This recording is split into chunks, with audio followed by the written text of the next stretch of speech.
U.S. dollar, brought to you by Patriot Gold Group. Hey, Slater Crusaders, America's the greatest country in the world. Welcome to our special presented by Patriot Gold Group, War on the U.S. dollar. I have two major concerns about the future of our economy. First, the end of the dollar as the world's reserve currency. We're going to explain what that means coming up in just a couple of minutes. A headline just the other day in the Washington Post, move over U.S. dollar. China wants to make the yuan the global currency. A couple articles here and there, but still it seems like no one cares. Biden surely not doing anything to stop this from being a problem anymore. Check out this chart here. These are all the countries that used to have a reserve currency going back to about the year 1200. Ours has been the top dog since the end of World War II. I don't know what makes anyone think that we will be the top dog forever. I'm sure the people of Florence and Portugal and Spain all thought that they would be the reserve currency forever as well. I bet the people in England never dreamed that the US dollar would be the reserve currency. And here we are. Yet some people think we're infallible and it will never stop. Warren Buffett was asked if America will always be the world's reserve currency, and here's what he said. It's very interesting. I mean, we are the reserve currency, and I see no option for any other currency to be the reserve currency. That's so historically ignorant. It's shocking how anyone as wise as him could say such a thing. Because again, the people of Florence didn't think that Portugal would ever be the reserve currency. Oh, well, there's no other option. But after World War II, we were the only country that came out stronger. But that doesn't mean it'll last forever. Donald Trump's all over this. He gets it. Here he is the other day. Our currency is crashing and will soon no longer be the world standard, which will be our greatest defeat, frankly, in 200 years. There will be no defeat like that. That will take us away from being even a great power. It's true. What's interesting is this word reserve currency. What does reserve mean? It used to mean that the currency was backed by and could be at any time redeemed for gold. So the expression was, like the British pound and now the US dollar is good as gold. So this thing right here, this dollar, it's good as gold. So all the countries in the world could trade in it because it's easier to move around this denomination than it is gold bars. But when the dollar wasn't backed by gold anymore, what's the reserve? It's funny, there's no reserve, but we still call it reserve currency. Well, it's backed today by the US military, and it's backed by the fact that we have the biggest economy in the world, and its value has been relatively stable. Those things, if they're still true now, they won't necessarily be true forever. So if our military is no longer the strongest in the world, or certainly our economy is no longer the strongest in the world, if you add together India and Brazil and China, and they're way bigger than ours, we're not the biggest country anymore. We don't have the biggest economy. So why would we continue to be the reserve currency? We'll talk about that more in just a minute. My second biggest concern is the Central Bank Digital Coin, CBDC. This is the ultimate tool of tyrannical control, there's no question. No question. The ability of the federal government to monitor and control every single purchase you make. They can't do that with cash, but only 20% of all transactions are in cash right now. So that's easy enough for the government to ban. But if they have technological ability to completely control all of your money, that's game over. That's checkmate. That's the end of the day. That's it. That's it. RFK Jr. got in trouble a couple of years ago when he said that the ambition of every totalitarian leader is to control every aspect and behavior and thought of every human in their power and their control. But they were limited by their technological ability. And he said, even in Hitler's Germany, you could escape, you could hide. It was hard, but some were able to do that. But with today's technology, those totalitarians, they now have technology that no one's ever dreamed of having before. So when you give the federal government, these tyrants in wait, when you give them the ability to control every single thing that you purchase or make things that you're not even allowed to purchase, you don't think they'll use that power? Of course they will. John Carney from Breitbart is here to help us with all of these issues. John, always good to talk to you, brother. Yeah, thanks for having me. I think I got three questions here. First question is, why was the United States ever the reserve currency to begin with? We just showed a chart with all the reserve currencies over time, the pound before us. But how did we become the reserve currency? Basically, we won World War I and World War II. The entire world's economy was in ruins, and the U.S.'s economy was actually coming back from the Great Depression. The world depended on more or less the largesse of the U.S. to support itself. And so we did a couple of things. One, we had all these Marshall Plans. We lent to countries all over the world. We organized, and we were willing to run very large trade deficits with many countries so that they accumulated dollars.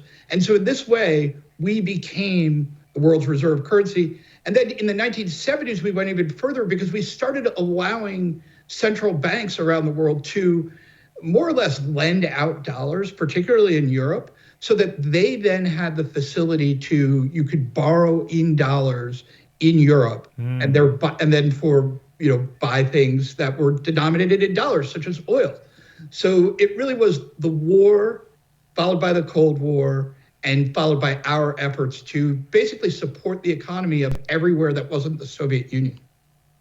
Okay, makes sense. Okay, so good for us, I would imagine. So that being said, why would the US dollar no longer be the reserve currency anymore one day? Right, well, so what we've seen is that countries have for a long time sort of resented this idea that they need dollars to buy things from from elsewhere around the world. If you're China, it doesn't make you very comfortable to think you have to keep accumulating dollars to get oil, to get natural gas. So you'd like to move away from that. We also, with both particularly our sanctions on Russia after they invaded Ukraine, where we cut off their supply of dollars. We more or less cut them off from the financial system. And countries are now looking at that and saying, okay, the US has enormous leverage over everybody because those dollars, even though they're Russia's dollars or China's dollars, really exist in our financial system, and we can cut people off from it. We haven't done that very often. We did it to a few rogue states here and there, but doing it to a large country like Russia, I think made people start to worry. So we're starting, so we're starting to see people want to move away, try to develop another kind of currency that they can use. But it's very difficult because really China, they have capital controls. They're a very close economy. They're not, they're controlled by the Communist Party. So if you're mistrustful of the US government, turning your economy into one that relies on China's currency is probably not very wise. Yes, interesting. It makes sense, though, why China wouldn't want to have the US dollar be the reserve currency. Just like I wouldn't want the yuan to be the world. Like I wouldn't like we're already upset enough at China for having such a control over our antibiotic production. I would hate for China to be in charge of our monetary system, right? So I get it from their perspective why they don't want us to be. So let's say the BRICS countries get together and come up with a new thing, or whatever, right? And the dollar's no longer the reserve currency.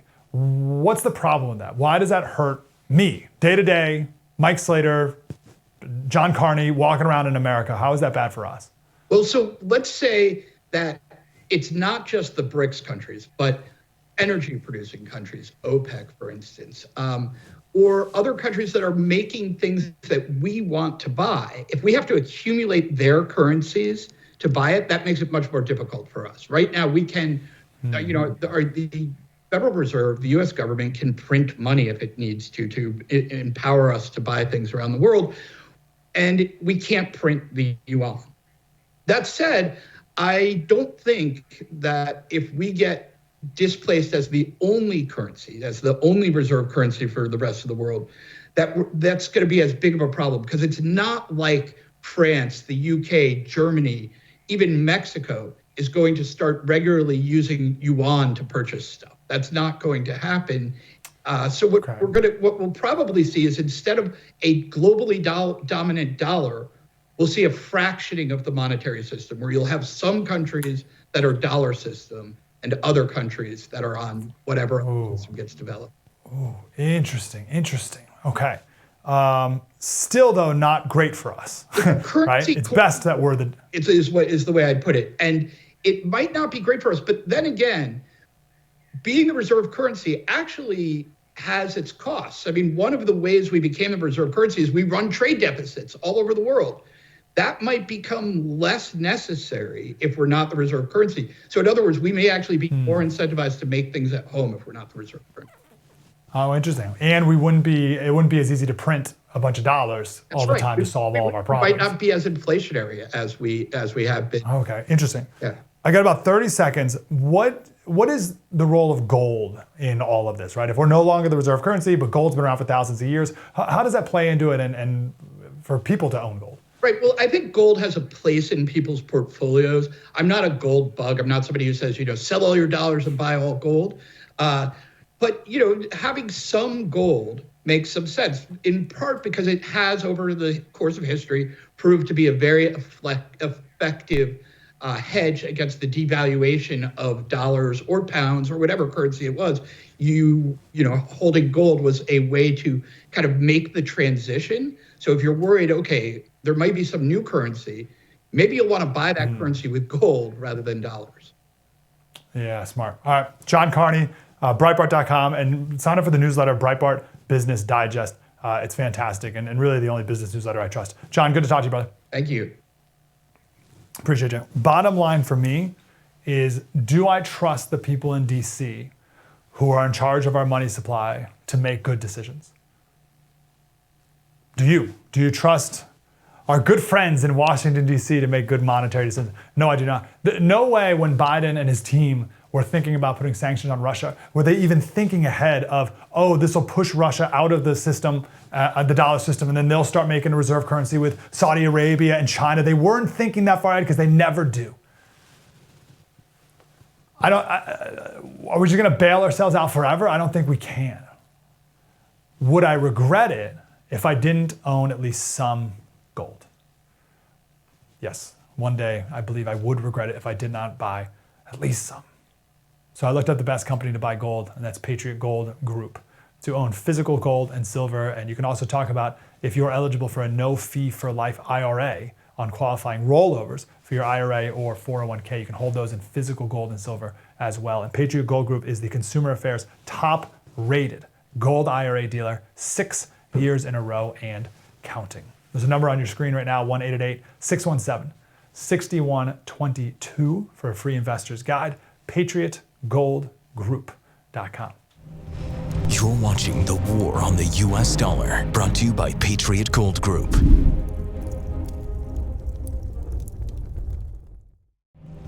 You're watching The War on the U.S. Dollar, brought to you by Patriot Gold Group.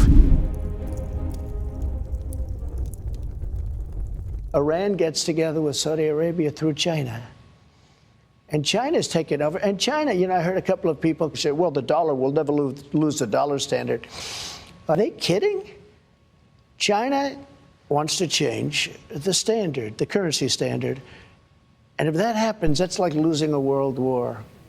We'll be a second-tier country. We'll literally be a second-tier country if that happens. Absolutely true. And you compare that with Warren Buffett that we played in the last segment, where he's like, we'll never lose our reserve currency. There's no alternative. It's like, you kidding me, Warren? Come on, man. Christopher Alexander is here. He's the CCO of Liberty Blockchain. Mr. Alexander, how are you, sir? Very, very good. Thank you. Great for you here. I want to talk about losing the reserve currency in a minute, but more importantly with you, I want to talk about Central Bank Digital Currency, CBDC. Can you explain what this is and why I think you and I both agree this is not only a huge problem, but like the biggest problem right now? What is CBDC? Well, it sounds like crypto, Bitcoin, as people who are enthusiasts of decentralized finance would think or like it to be, but in every way it's the opposite. It's essentially the US government creating its own crypto coin, which, because of the very openness that you find on the blockchain and you find with something like Bitcoin, the US government could use for further and increased surveillance on your financial activities. So is it as simple as saying the federal government would be aware of and be able to monitor and control every purchase you make? Is that too simplified? No, control might be a little strong in that they're going to be able to see it. You would have presumably a digital wallet that they could access at any time to levy fines against, pull taxes out, do whatever they would want to do with. And then they would track everything. So forget over $600. They would look at every single thing you did, and it would be recorded permanently on presumably some sort of U.S. government blockchain. Yeah, I'll add in the control part because clearly I definitely would see them saying, oh, you've spent too much money on this, whether it's too many guns or too much money on meat or too much money on fuel or too much gas or whatever, right? Like they can certainly would be able to pass laws after that. Oh, I follow. Yes, absolutely. I think the Obama administration did that by pressuring the credit card companies to reject credit card purchases for guns. So they would definitely have the ability to bar transactions to certain merchants with that system, most certainly. Okay, so this is interesting. I understand why this would be different than cash, right? Cash the government can't know about. But how is it different than the credit cards already? Because that's one of the claims that people always make whenever you talk about a privacy issue. It's like, oh, I got nothing to hide, or they already know everything anyway. So how is this different than credit cards? Here's the fundamental difference. The U.S. government can't pull the balance off your credit card because they've decided to fine you or take additional taxes from you. They could absolutely do that with the CBDC. I think that's the fundamental difference. Yes. Yeah. But they'll say, oh, it's all about stopping tax fraud, or it's all about efficiency, or it's all about stopping the drug trade, or something like that. And to that, I would just say every dictator in history has come to power because they were solving what they claimed was an existential crisis and needed more power. So it's not about the system as it exists now. It's the potential for abuse should someone try to abuse it that I think people should be concerned about. Yeah, very few people see that. Okay, so what steps have they made, and do you see them making to get us to a central bank digital currency?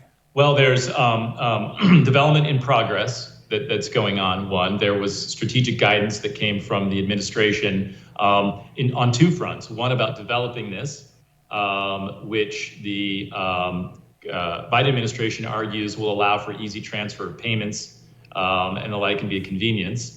On the other end of this, they're also going after the decentralized, non-nation state crypto in a staggering and kind of frightening, with a frightening veracity, frankly. The SEC has kind of run amok.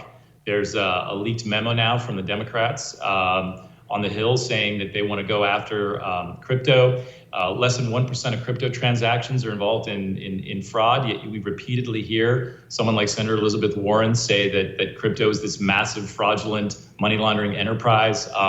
Every public strategic communication and every regulatory action right now the Democrats can use to damage non-government crypto, if you will, like Bitcoin, they are very clearly engaging with. Amazing.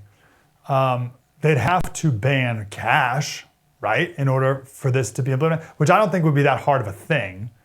Cash is something like 20% of all payments. So they could knock that out pretty quick, right?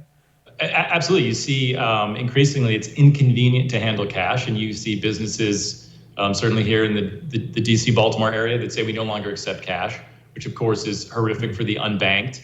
It's interesting to note how many people who are unbanked can actually rely on crypto.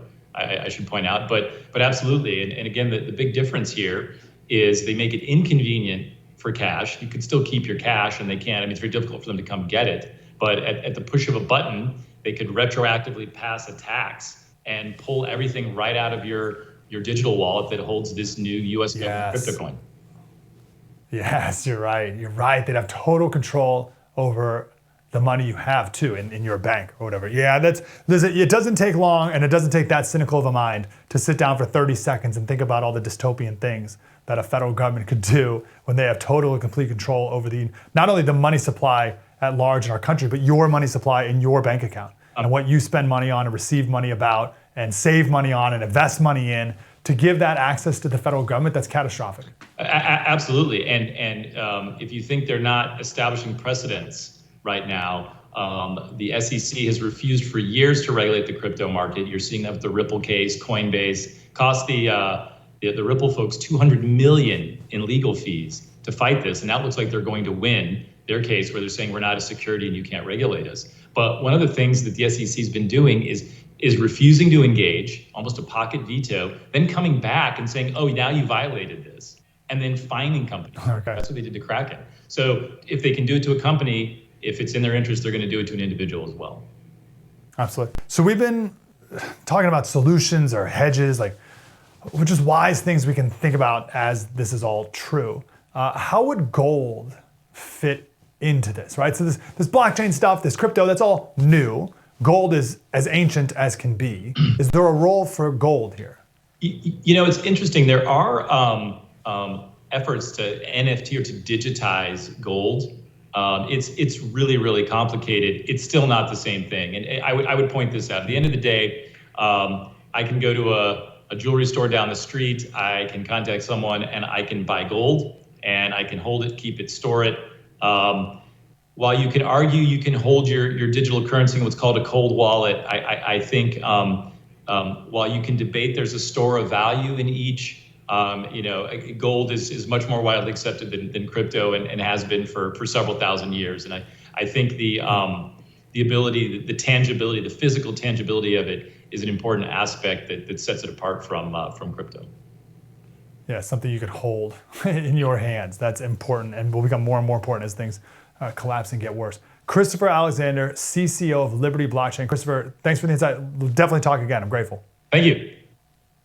Thank you, brother. Let's come back and talk about an effort that FDR made. It wasn't an effort. Something FDR did in 1933 regarding your gold, people's gold. He said, I want it and I'm going to take it. We'll talk about that next. Spread the word. You're watching The War on the U.S. Dollar, brought to you by Patriot Gold Group.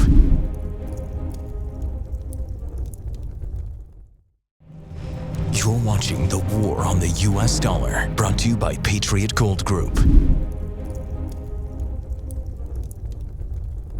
Hey, Slater Crusaders, welcome back to our special about gold, but really it's about tyranny. It's about government control. Gold, to me, is about freedom from that control. Let's just take a minute to remind ourselves of the seed of tyrannical desire deep in the hearts of every one of our leaders and how that sprouted to the surface during the first couple of years of this decade here, and how they used every tool in the books to shame you and blame you during the pandemic. All the spin from the media. And you can just look at the Durham report, Russia collusion. You can look at the CIA turning inwards against the American people during the 2020 election. Just the level of shaming you for disobedience. You did the wrong thing. You think the wrong things. You voted for the wrong person. That level of shame has been used before when it comes to gold. In 1933, FDR issued a decree to confiscate all the gold. Isn't that amazing? He took office in 1933. He said the gold standard's safe, it's great. 3 days later, he banned gold payments by banks, and a month later, he made it illegal for anyone to own more than $100 in gold. How did he convince people to comply with that? Here's the Treasury Secretary at the time. He said the provision is aimed at those who continue to retain qualities of gold and thereby hinder the government's plans for a restoration of public confidence. That's a classic progressive mindset. Anything that limits the government's power is bad for people because it hurts public confidence. So you must submit because of public confidence in us. Check out this line from Roosevelt.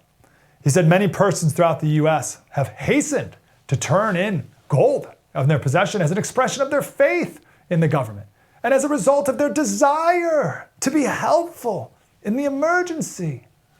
But there are others, however, who have waited for the government to issue a formal order for the return of gold in their possession. Be a good citizen. Obey us. Turn in your gold. Have faith in your government. Be helpful in an emergency. Don't you want to be helpful? And I love this idea. But other people, they've been more hesitant in returning of gold. Returning of gold. That implies that the government is the true, rightful, original owner of it. And they're letting us borrow it, and now we have to return it like a library book. The left has that same mentality with all money. They think it's theirs, and they're just nice enough to let you keep some of it. And just like what we all went through from 2020 to 2022, if you did not comply, you were called all sorts of names. A denier. And if you didn't return your gold, back in 1933, you were called a hoarder. And if you didn't comply, it was a 10-year jail sentence, $250,000 fine. And my favorite part, it was all done in the name of freedom. Roosevelt said banning gold was essential in order to give the government that element of freedom of action, which was necessary. Freedom of action. Why did FDR do it? Why did he want all the gold? The plan was to take all the gold and then give the government the freedom to print more money to pay for New Deal programs and a bigger government. Right? So if they had more gold, they could print more and then spend more. It also caused chaos.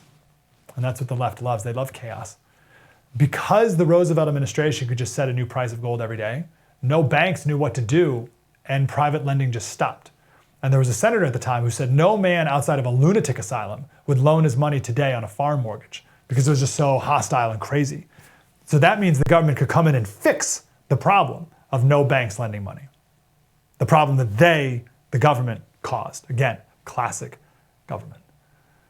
But at its core, it's the same reason why everyone's always wanted gold. It's the same reason why kings for thousands of years have always wanted gold, and that is power. Which is why I have it. Not a lot. I got some. Because it's the only tangible thing that's left that's real. I hold it in my hand. This is real. The government devalues our money. Like this, what is this? This is nothing. This is garbage. This is worthless. The government devalues our money. They spend infinitely more than we have. It's not that the dollar will crash, it is crashing. The feds want total control over how you spend your money. That's the central bank digital currency that we were talking about in the last segment. The gold is my way of saying no. This right here is a thing that I can trade. I'm never giving it to you. And we can go back to 3000 BC in ancient Egypt to see gold being traded. It's shiny, it's scarce, it's malleable, it's durable, it's got value, meaning like it can be used in industry. It's used in electronics and spaceships and satellites. It's indestructible. You compare that to the dollar, this thing, what is this? What is this? This is absolutely worthless. And when China and Saudi Arabia say, no, we're not doing that anymore. We're not playing that game. That thing becomes totally worthless. It already is. And eventually everyone will realize it. There's two ways to control you. The two top ways to control you, a free citizen. Control how you move. Control how you move, where you're allowed to go. I used to be more on the self-driving car bandwagon, and people would tell me it's a bad idea for this reason. I didn't believe it, but now I do. When everyone has a self-driving car, it'll all be connected to the grid, and the government will be able to stop you from driving or keep you from going to certain places at certain times. If you don't think that if we all had self-driving cars during stay-at-home orders, if you don't think that they would have used that as an emergency power to keep you from driving when you weren't allowed to, like, of course they would have done that. Of course they would have stayed at home and would have been like, I don't think so. And they're like, well, can't use your car. We just turned your car off. Oh, emergency power. You got to contribute, you got to help. It's an emergency, don't you know? Don't you want to save grandma's life? All that. Of course they would have done it. They just didn't have the technological ability to do it back in 2020. But one day they will, to go back to the first segment. Second way that the government can control you is your money. What it's worth, what you're allowed to spend it on, what you're not allowed to spend it on.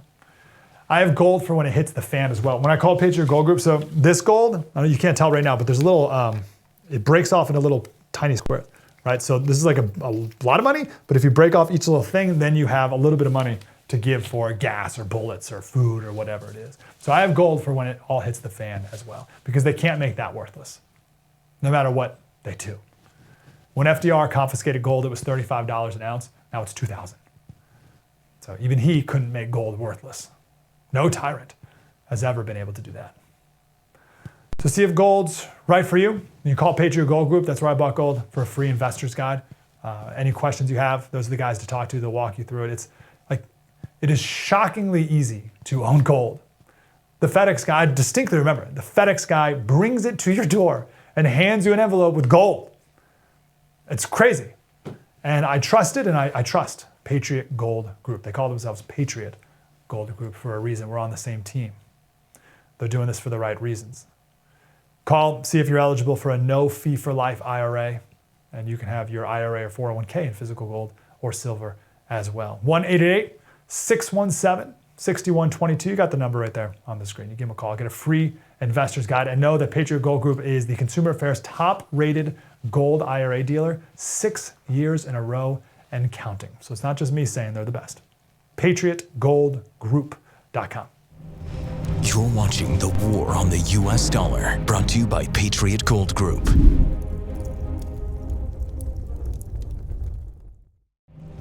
You're watching The War on the U.S. Dollar, brought to you by Patriot Gold Group. These actions are going to make sure that the banking system is safe and sound. The American banking system is really safe and well capitalized. It's resilient. I mean, who believes that? Like, how can you possibly believe these people who have lied to you about everything forever? Jack Haney is here. He's the CEO of Patriot Gold Group, a man I trust on all this, a man who for a long time has seen all of this coming, and it's all coming to fruition. Jack, how are you, brother? Mike, thank you for having me. I'm doing well. Now, I'm grateful you're here, and I'm grateful for your wisdom and your insight in all of this stuff. I want to get to, they were talking about the banking system, so I want to get to like the runs on the banks and the collapsing of banks in just a second. But one thing we've talked a lot about today is the end of the US dollar as the reserve currency.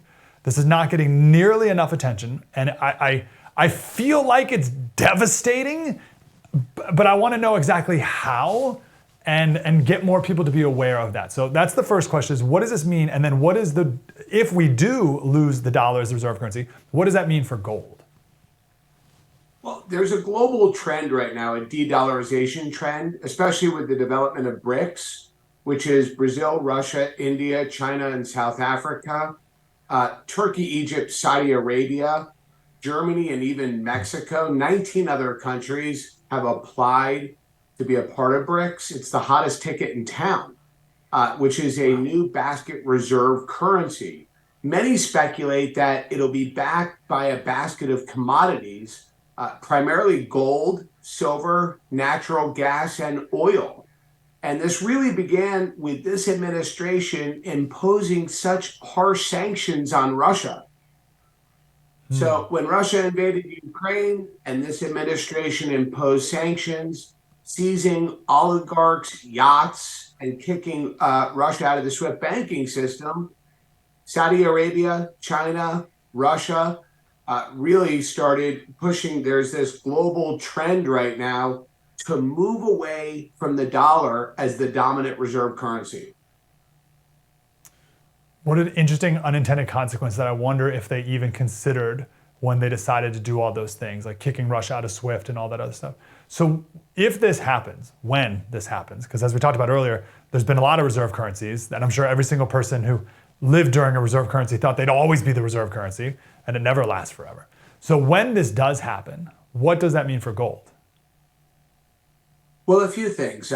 We've all read about and heard about China and their stratospheric stockpiling of gold over the last, 6 quarters, as well as even Russia, Saudi Arabia as well.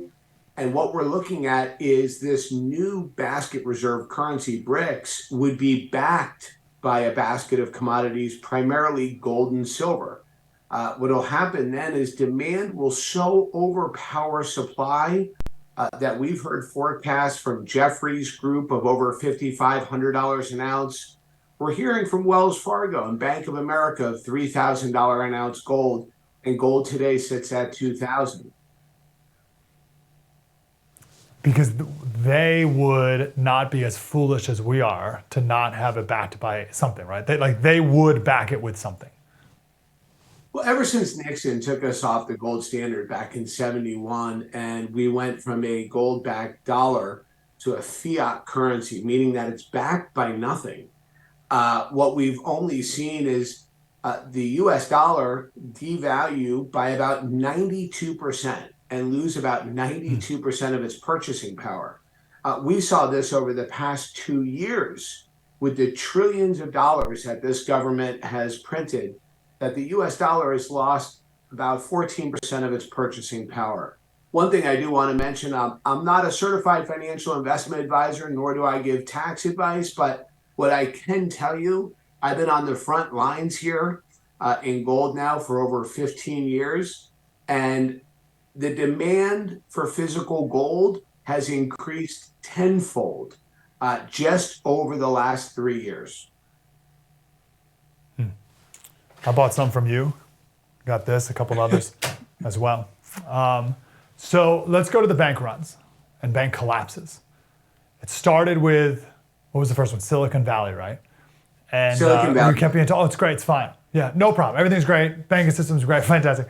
And like, what's the third biggest bank collapse ever?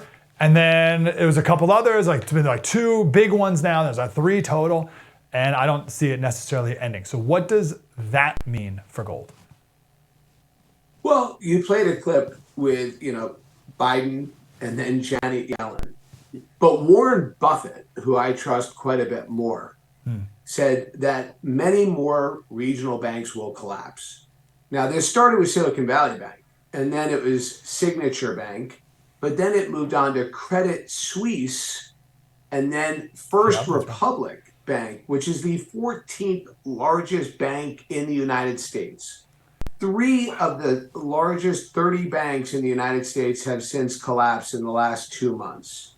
So what we are seeing is contagion within the regional banks, these smaller banks with these toxic loans, with the feds raising interest rates. So there's a lot of concern out there about the FDIC, your deposits, the money you may have in the banks. A lot of people have over $250 in the bank, and they have concerns about the FDIC. They raised it from $100,000 to $250 back in 2008 during that whole too big to fail crises, the subprime mortgage crises. But what we're seeing right now, hack west of Beverly Hills, we're seeing a regional bank collapse right now, and Americans are concerned about not only the FDIC, but their deposits being insured and the availability of their funds in the banking system. And what does that mean for gold, or what can gold do to alleviate some of those concerns? Well, so what they're doing is they're putting their, paper fiat currencies, like we were just talking about, into physical gold. It's been a storage of wealth for 5,000 years. There's no counterparty risk. It can be converted into any other currency globally. So look, it's what central banks are doing. So if central banks, which are the ones responsible for turning on the printing presses, if they are stockpiling stratospheric amounts of gold, right, it's do what the central banks are doing. So basically what Americans are doing is they are acting as their own central banks and purchasing physical gold and silver for the preservation of wealth and the preservation of the purchasing power. And it's been time tested now over centuries. Yeah, makes sense. We're talking about this is the concept here of safety. Where's a safe place? I think we're all looking for a safe place to put our money. Obviously you want good returns, but right now even maybe safety is a priority. So Morgan Stanley the other day talked about commercial real estate, and that's always been assumed to be an absolute no-brainer, gangbuster investment to make, and a safe one. What did they warn about that? Well, it always was commercial real estate, but then you had COVID, and now you have the transition from the workplace to working from home. And we're finding lower Manhattan, New York City, we're finding downtown Los Angeles, these commercial real estate buildings vacant. And Morgan Stanley warned just 2 weeks ago that the commercial banking crisis is going to be worse than the 2008 subprime mortgage crisis. And there's an old saying, if you owe the bank $1 million, you have a problem. But if you owe the bank $1 billion, the bank has a problem. And at the end of the day, the owners of these commercial real estate buildings, they're not collecting rent, so they're not paying the mortgage, and it all goes back to the bank, right? So what we're looking at are these vacant commercial buildings in these, massive metropolitan areas, Chicago, downtown New York, LA, where, the owner of the building isn't collecting rent. The owner of the building then is not able to make their mortgage payments to the bank that holds the loan on these commercial buildings. And one thing you did mention, Mike, regarding the preservation of wealth and the preservation of the purchasing power of the dollar, There's a quote by Will Rogers. I'm more concerned with the return of my money than the return on my money. And insurance is best bought before you think you need it. Oh, that's such a good line. Okay, so I love this conversation. I love talking about this stuff, even though, well, it's like downer because like I don't love to think about the collapse of the U.S. economy, although clearly that's where we headed. So I do like to live in reality, and I do have a little bit of hope in physical gold and silver. So there's a positive lining at the end of all this. But I love looking at dots and connecting them, right? And that's what we've done here a little bit. You just did, right? Okay, work from home means no rent, means they can't pay their bills, which means bank collapse, right? Like I like connecting dots. Can you give us a few more, or maybe we can go back into history even, about some economic factors that are coming together now that you see being bad for the economy, but good for gold? And I want to know why it's good for gold so that we can make wise decisions and prepare against these dots that are clearly connecting. Well, there's another quote, Mark Twain. History doesn't repeat itself, but it often rhymes. And we look at 70s era inflation. We look at the stagflationary period of the 70s. We look at what happened with interest rates there in the late 70s, early 80s, the Carter administration. We look at gold hitting all-time highs back then in 1980, as well as silver hitting $50 an ounce. And the parallels, if we also look at the parallels of 2000, the dot-com bubble, and what's happened here over these 12 years, right? With these outrageous valuations of these tech companies. There's a lot of similarities and a lot of parallels of 2000. As a matter of fact, back in 2000, right, the dot-com bubble, the stock market lost 40% of its value. But what a lot of people don't know, and it's not in the media, it's not in the news, and you don't read about it, was that in 2001 and 2002, the stock market lost another 50% of its value. So if you really look back over time, if you look back over 1929, if you look over the late 70s and early 80s, and then you go to 2000, and then you go again to 2008 and the subprime mortgage crisis, and we talk about the commercial real estate mortgage crisis, right? It's cyclical. It's cyclical. And that's why the most dangerous words on Wall Street are, this time it's different, right? This time is different. It's worse. Can we please learn from it? All right, Jack Haney, CEO, Patriot Gold Group. Jack, your team's always been awesome. I've called many times, worked with a lot of people over there to buy all the gold I have from you and only from you. So I'm grateful for that. Give my best to your team. What's the best way people get in touch with you guys? Well, and thank you, Mike, and we appreciate it. They can go to www.patriotgoldgroup.com or call 1-800-974-4653. That's www.patriotgoldgroup.com or call 1-800-974-GOLD. Jack, grateful for you, man. We'll talk again. Mike, thank you. You bet. Appreciate it. Thank you, brother. So that's it. For me, bottom line, do you trust the people in DC who are in charge of the monetary supply? Do you trust them? I do not. End of story. Thanks for being here with our special today. PatriotGoldGroup.com to learn more. You're watching The War on the U.S. Dollar, brought to you by Patriot Gold Group.